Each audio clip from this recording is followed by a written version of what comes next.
आज हम बात करेंगे sp3 हाइब्रिडाइजेशन की। sp3 हाइब्रिडाइजेशन की बात करने जा रहे हैं। किसकी sp3 हाइब्रिडाइजेशन की? sp3 हाइब्रिडाइजेशन की बात करने जा रहे हैं। और किसको एग्जांपल मानते हुए, मीथेन को एज आ एग्जांपल इस्तेमाल करते हुए हम sp3 हाइब्रिडाइजेशन की बात करने जा रहे हैं। इसमें मीथेन में carbon, the electronic configuration of carbon atom is, methane में आपको पता है कि मीथेन जो सा होता है ना, मीथेन के अंदर 4 हाइड्रोजन इस तरीके से जुड़े होते हैं। 4 हाइड्रोजन इस तरीके से जुड़े होते हैं और चारों के चारों हाइड्रोजन एटम्स के बिल्कुल सेंटर में जाके कार्बन एटम होता है। सेंट्रल एटम होता है कार्बन एटम। सबसे पहले हम सेंट्रल एटम की इलेक्ट्रॉनिक कन्फिगरेशन कर लेते हैं। सेंट्रल एटम है, ये सेंट्रल एटम है। सेंट्रल एटम की इलेक्ट्रॉनिक कन्फिगरेशन करने जा रहे हैं। The electronic configuration of central atom of methane is, methane का सेंट्रल एटम क्या है? कौन सा है? Carbon atom. Carbon atom is, carbon atom का एटॉमिक नंबर होता है 6 एटॉमिक नंबर होता है, यानी कि इसके अंदर कार्बन एटम के न्यूक्लियस के अंदर प्रोटॉन की तादाद 6 होती है। ठीक है ना। यहाँ पर अब हम करने जा रहा हूँ मैं, ठीक है ना, यहाँ पर अब हम करने जा रहे हैं कि हमें पता है कार्बन एटम की ग्राउंड स्टेट, कौन सी स्टेट है? ये ग्राउंड स्टेट है। ग्राउंड स्टेट ऐसी स्टेट होती है एटम की ऐसी स्टेट होती है कि जहाँ पर ना तो एटम एनर्जी रिलीज़ कर रहा होता है और ना ही एटम एनर्जी गेन कर रहा होता है। ग्राउंड स्टेट एटम की ऐसी स्टेट होती है कि जहाँ पर ना तो एटम एनर्जी गेन कर रहा होता है और ना ही एटम एनर्जी रिलीज़ कर रहा होता है, यानी कि ऐसी स्टेट कार्बन एटम की, फिर दोबारा से बताता हूँ, एटम की ऐसी स्टेट, ग्राउंड स्टेट क्या होती है? ग्राउंड स्टेट ऐसी स्टेट होती है कि जिसमें ना तो एटम एनर्जी रिलीज़ कर रहा होता है और ना ही एटम एनर्जी गेन कर रहा होता है। ठीक है ना, समझ आ गई आपको? ये होती है। अब फिर उसके बाद अब हम यहाँ पर बात करने जा रहे हैं, ठीक है ना, यहाँ पर अब हम बात करने जा रहे हैं। हमें पता है कि एस ऑर्बिटल है, इसी तरीके से एक और एस ऑर्बिटल, इसी तरीके से 3 पी सबशेल के अंदर 3 ऑर्बिटल्स आ जाएंगे, पी वाई और पी वी, 3 ऑर्बिटल आ गए। ठीक है ना, यहाँ पर करके इसका एस ऑर्बिटल की हमें पता है कि एस ऑर्बिटल जो सा है, इसका प्रिंसिपल क्वांटम नंबर की वैल्यू 1 से स्टार्ट होती है। एस सबशेल चूँकि पहले शेल से में ही मौजूद होता है, इसलिए पहले शेल प्रिंसिपल क्वांटम नंबर की वैल्यू, और पी सबशेल चूँकि एटम के अंदर दूसरे शेल से स्टार्ट हो रहा है, पी सबशेल एटम के अंदर दूसरे शेल से स्टार्ट हो रहा होता है, इसलिए पी सबशेल दूसरे शेल से स्टार्ट हो रहा है ना, तो इसकी प्रिंसिपल क्वांटम नंबर की वैल्यू होगी 2 का मतलब क्या है कि ये तीनों के तीनों ऑर्बिटल्स, पी सबशेल के ये तीनों के तीनों ऑर्बिटल्स कहाँ पर प्रेजेंट है? एटम के दूसरे शेल के अंदर। और ये एस ऑर्बिटल के साथ ये 2 क्या जाहिर कर रहा है कि ये जो सा एस ऑर्बिटल है ये दूसरे शेल के अंदर मौजूद है। ये एक क्या जाहिर कर रहा है? ये एक ये जाहिर कर रहा होता है कि एस ऑर्बिटल, ये वाला एस ऑर्बिटल जो सा ये पहले शेल, एटम के पहले शेल के अंदर मौजूद है। ठीक है ना। और फिर उसके बाद यहाँ पर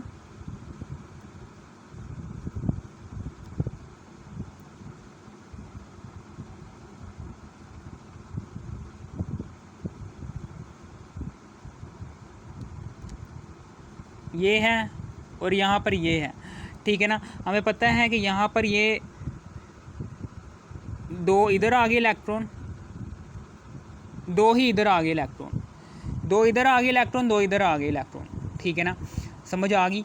और ये जो उनसे तीनों के पी सबशेल के अंदर तीनों के तीनों ऑर्बिटल्स के अंदर कैसे इलेक्ट्रॉन फिल करेंगे? सबसे पहले तो हम सेम स्पिन के साथ इलेक्ट्रॉन की फिलिंग करेंगे, 1 2, ठीक है ना, सेम स्पिन, 1 2 3 4 5 6 इलेक्ट्रॉन फिलिंग हो गए, 6 हो गए जी, 6 इलेक्ट्रॉन की फिलिंग हो गई तो हमने छोड़ देना। यहाँ पर एम्प्टी ऑर्बिटल है, यहाँ पर एक एम्प्टी ऑर्बिटल आ रहा है और 2 हाफ फिल्ड ऑर्बिटल है। हमेशा याद रखना कि अब हम बात करने जा रहे हैं कार्बन की एक्साइटेड स्टेट के बारे में, यानी कि कार्बन एलिमेंट है।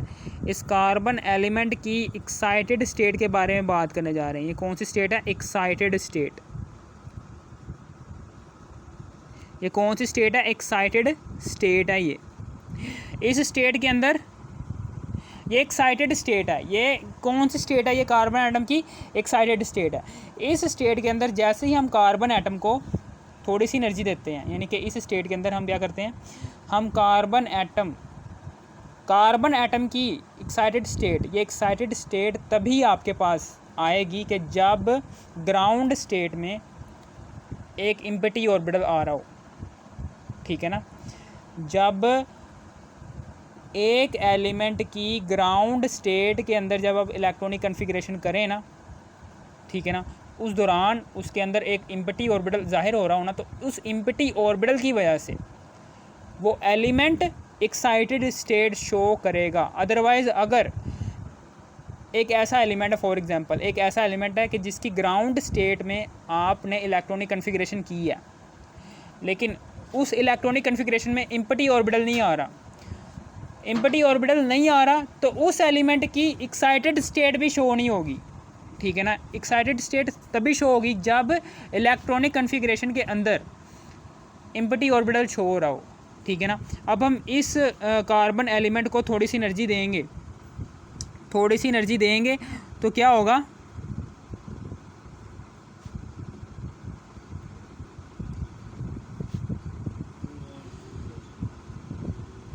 ये है, यहाँ पर अब हमने थोड़ी सी एनर्जी दी,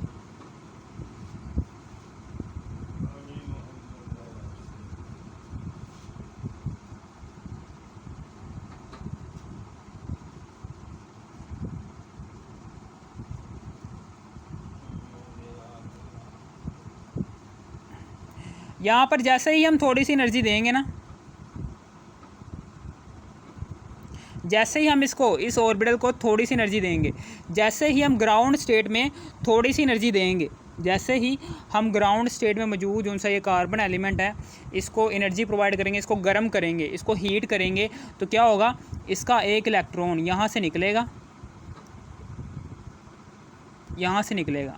एस ऑर्बिटल में से एक इलेक्ट्रॉन निकलेगा, और ये एक इलेक्ट्रॉन कहाँ पर चला जाएगा? ये पीजी ऑर्बिटल में, एक इलेक्ट्रॉन यहाँ पर चला जाएगा, यानी कि एक्साइटेड स्टेट में चला गया। थोड़ी सी एनर्जी दी तो इलेक्ट्रॉन यहाँ से निकला, एस ऑर्बिटल से निकला, और ये पीजी ऑर्बिटल में चला गया। एस ऑर्बिटल में से इलेक्ट्रॉन निकल कर पीजी ऑर्बिटल में चला गया एक्साइटेड स्टेट में। ठीक है ना? ये होती है एक्साइटेड स्टेट। अब इस कार्बन एलिमेंट की हाइब्रिडाइज्ड फॉर्म लिखने जा रहे हैं। यहाँ पर अब हम हाइब्रिडाइज्ड स्टेट, इसके बारे में डिस्कशन होने जा रही है। हाइब्रिडाइज्ड स्टेट के बारे में डिस्कशन होने जा रही है कि ये देखें, ये वैसे का वैसे आ जाएगा। ये हाइब्रिडाइज्ड स्टेट में अब हम इलेक्ट्रॉनिक कन्फिग्रेशन करने जा रहे हैं।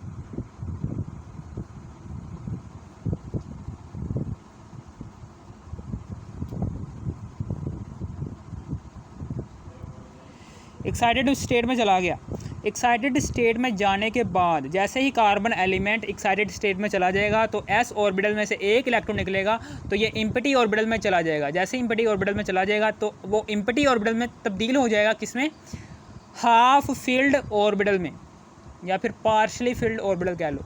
इस तरीके से पार्शली फिल्ड, पहले पार्शली फिल्ड ऑर्बिटल की तादाद 2 थी, लेकिन अब पार्शली फिल्ड ऑर्बिटल की तादाद कितनी हो गई है? 4 हो गई है। 1 2 3 4 ऑर्बिटल हो गए हैं। पार्शली फिल्ड ऑर्बिटल की तादाद 2 से 4 हो गई है। जैसे ही पार्शली फिल्ड ऑर्बिटल की तादाद बढ़ जाएगी तो इस एलिमेंट के अंदर बॉन्ड बनाने की सलाहियत भी बढ़ जाएगी। ठीक है ना? यानी कि ये जो उनसे पार्शली फिल्ड ऑर्बिटल किसकी वजह से बने हैं? ये 4 पार्शली फिल्ड ऑर्बिटल जो उनसे हैं, ये 4 पार्शली फिल्ड। हाइब्रिडाइज्ड स्टेट में क्या लिखना होता है? हाइब्रिडाइज्ड स्टेट में लिखना होता है ये कि ये जो सा ये एम्प्टी ऑर्बिटल है, ये किस ऑर्बिटल की वजह से फॉर्म हुआ है? एस ऑर्बिटल की वजह से फॉर्म हुआ है ना। एस ऑर्बिटल की वजह से फॉर्म हुआ है जी P3 sp3 s ऑर्बिटल की वजह से p ऑर्बिटल के तीनों ऑर्बिटल्स पार्शली फिल्ड हुए हैं। s ऑर्बिटल की वजह से p ऑर्बिटल के तीनों p सबशेल के तीनों ऑर्बिटल्स पार्शली फिल्ड हुए हैं। s सबशेल की वजह से ये s सबशेल पार्शली फिल्ड किस वजह से हुआ है? p ऑर्बिटल इसने तीनों के तीनों क्या किए हैं? हाफ फिल्ड किए हैं, ठीक है ना, इसकी वजह से। ठीक है, समझ आ गया। अब हम उसके बाद यहाँ पर क्या करेंगे? sp3 है, ठीक है ना, यानी कि यहाँ पर ये क्या जाहिर कर रहा है कि एक s है और 3p है। ये जाहिर कर रहा है कि एक s और 3p sp3, ठीक है ना। ये पहले शेल के अंदर ये वैलेंस शेल है, वैलेंस शेल के अंदर हाफ फील्ड ऑर्बिटल्स की तादाद बढ़ गई है और हाफ फील्ड ऑर्बिटल्स की तादाद बढ़ गई है और यहाँ पर sp3 है। कौन कौन से ऑर्बिटल्स मौजूद हैं? एक s है और 3p हैं, वो sp3 नीचे लिख दिया मैंने, बस ये लिखना है। हाइब्रिडाइज्ड स्टेट कार्बन एलिमेंट की किस तरह से लिखने हैं कि इस तरीके से कि कार्बन एलिमेंट के वैलेंस शेल के अंदर, कार्बन एलिमेंट के वैलेंस शेल के अंदर कितने ऑर्बिटल्स मौजूद हैं? 2 ऑर्बिटल्स s और p, ठीक है ना। और p ऑर्बिटल्स की तादाद कितनी है?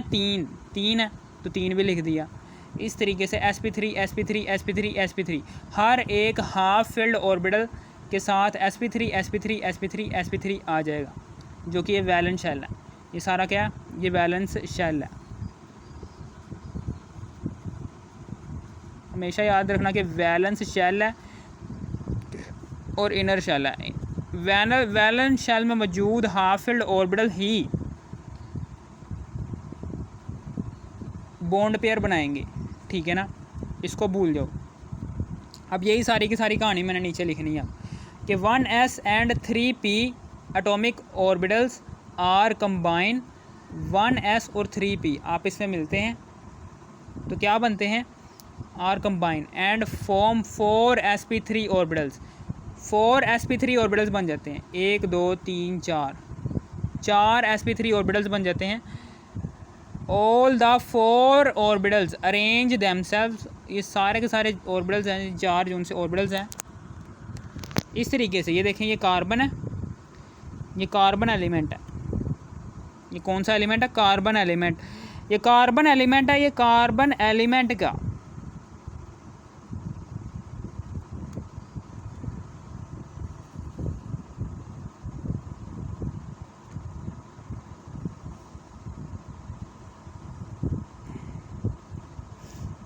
कार्बन एलिमेंट के अंदर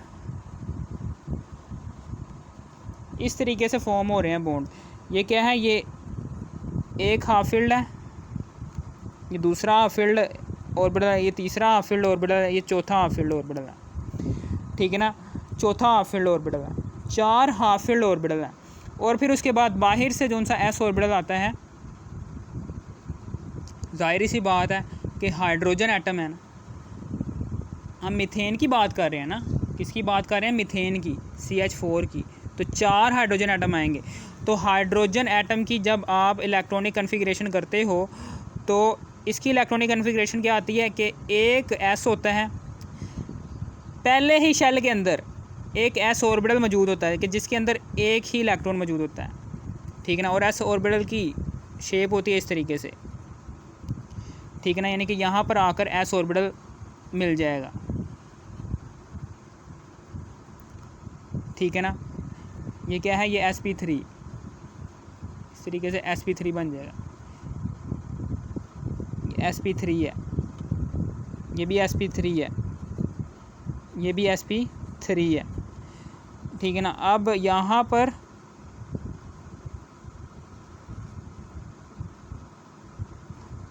एक हाइड्रोजन आकर लग गया, इसी तरीके से यहाँ पर दूसरा वाला, तीसरा वाला हाइड्रोजन लाकर लग गया, यहाँ पर चौथा वाला हाइड्रोजन आकर लग गया, ठीक है ना। समझ आ गई यहाँ पर? ये भी एस ऑर्बिटल है, ये भी एस ऑर्बिटल है, ये भी एस ऑर्बिटल है, ये भी एस ऑर्बिटल है। ये किसके एस ऑर्बिटल हैं? हाइड्रोजन एटम के। किसके हैं ये ऑर्बिटल? Hydrogen atom. ये हाइड्रोजन एटम के एस ऑर्बिटल यहाँ पर आकर लग गए हैं। अब फिर उसके बाद यहाँ पर ये बात होगी क्लियर, ठीक है ना। अब कार्बन के वैलेंस शेल के अंदर 4 की बजाय 8 इलेक्ट्रॉन्स हो गए हैं, 1 2 3 4 5 6 7 8। अब ये ऑक्टेट रूल के मुताबिक स्टेबल हो चुका है। और इसी तरीके से हाइड्रोजन एटम के वैलेंस शेल में 2 इलेक्ट्रॉन हो गए हैं, जिसकी वजह से अब हर एक हाइड्रोजन एटम और डुप्लीकेट रूल के मुताबिक स्टेबल हो चुका है। अब ये वाली सारी बातें लिखनी है कि चारों के चारों ऑर्बिटल्स अपने आप को इस तरह से सेंट्रल एटम के गिर्द, चारों के चारों sp3 ऑर्बिटल्स अपने आप को, यानी कि यहाँ पर ये जो उनसे sp3 ऑर्बिटल्स, ये जो उनसे हाफ फील्ड ऑर्बिटल हैं, ये हाफ फील्ड ऑर्बिटल्स अपने आप को इस तरह से सेंट्रल एटम के गिर्द अरेंज करते हैं कि इनके दरमियान डिस्टेंस क्या हो? मैक्सिमम हो। डिस्टेंस मैक्सिमम हो। डिस्टेंस क्या हो? मैक्सिमम हो और मिनिमम रिपल्शन हो, ठीक है ना। ये वाली बात लिखनी है। ऑल द 4 ऑर्बिटल्स, ये चारों के चारों ऑर्बिटल्स, चारों के चारों orbitals, all the 4 orbitals arrange themselves, ये चारों के चारों ऑर्बिटल्स जो उनसे हैं, all the 4 orbitals arrange themselves around the nucleus having maximum distance and minimum repulsion, ठीक है ना। ये चारों के चारों ऑर्बिटल्स जो उनसे हैं, ये चारों के चारों ऑर्बिटल्स के जिनके अंदर इलेक्ट्रॉन क्या हैं? डुप्लीकेट है।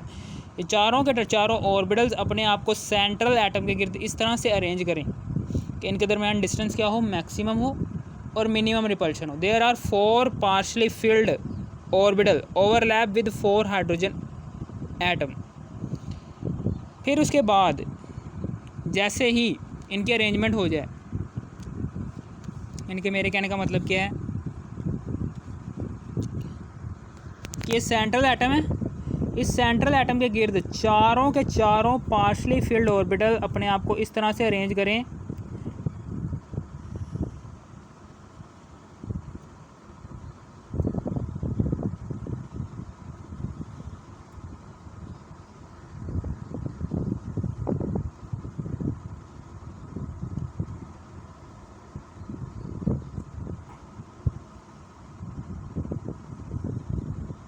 ये चारों के चारों पार्शली फिल्ड ऑर्बिटल्स, ये चारों के चारों partially field orbitals central atom के गिर्द इस तरह से अरेंज करें कि इनके दरमियान डिस्टेंस क्या हो? मैक्सिमम हो। इनके दरमियान डिस्टेंस क्या हो? मैक्सिमम हो, जबकि रिपल्शन क्या हो? मिनिमम हो, ठीक है ना। यहाँ पर एक एस ऑर्बिटल ये आ जाएगा, ठीक है ना। ये sp3 ऑर्बिटल, यानी कि sp3 partially filled orbitals, sp3 partially filled orbitals अपने आप को सेंट्रल एटम के गिर्द इस तरह से अरेंज करें कि इनके दरमियान डिस्टेंस क्या हो? मैक्सिमम हो और मिनिमम रिपल्शन हो, ठीक है ना। तो तब इस पॉइंट पर आकर अब क्या होगा? There are 4 partially filled orbital overlap with 4 hydrogen atom. ये partially filled, 4 partially filled orbitals overlap कर लेते हैं 4 हाइड्रोजन एटम्स के साथ और बना लेते हैं sp3 ओवरलैप, यानी कि यहाँ पर आकर 4 हाइड्रोजन एटम्स इस तरह से जुड़ जाएंगे। आपको पता है कि उसके अंदर एक ही ऑर्बिटल होता है, वो भी s ऑर्बिटल, और s ऑर्बिटल की शेप क्या होती है? स्फेरिकल लाइक, और स्फेरिकल लाइक, और यहाँ पर इस तरीके से आकर एक एक इलेक्ट्रॉन ऑपोजिट स्पिन के साथ जुड़ जाएगा। और अब ओवरलैपिंग के दौरान, जब ओवरलैपिंग हो गई है, तो हर एक पार्शली फील्ड ऑर्बिटल, हर एक पार्शली फील्ड ऑर्बिटल, यानी कि sp3 कौन सा था? कौन सा ऑर्बिटल था? ये पार्शली फील्ड ऑर्बिटल। लेकिन जैसे ही ओवरलैपिंग हो गई, ओवरलैपिंग के बाद यही पार्शली फील्ड ऑर्बिटल बन गया sp3 में, यानी कि sp3 अब ये कंप्लीटली फील्ड हो गया।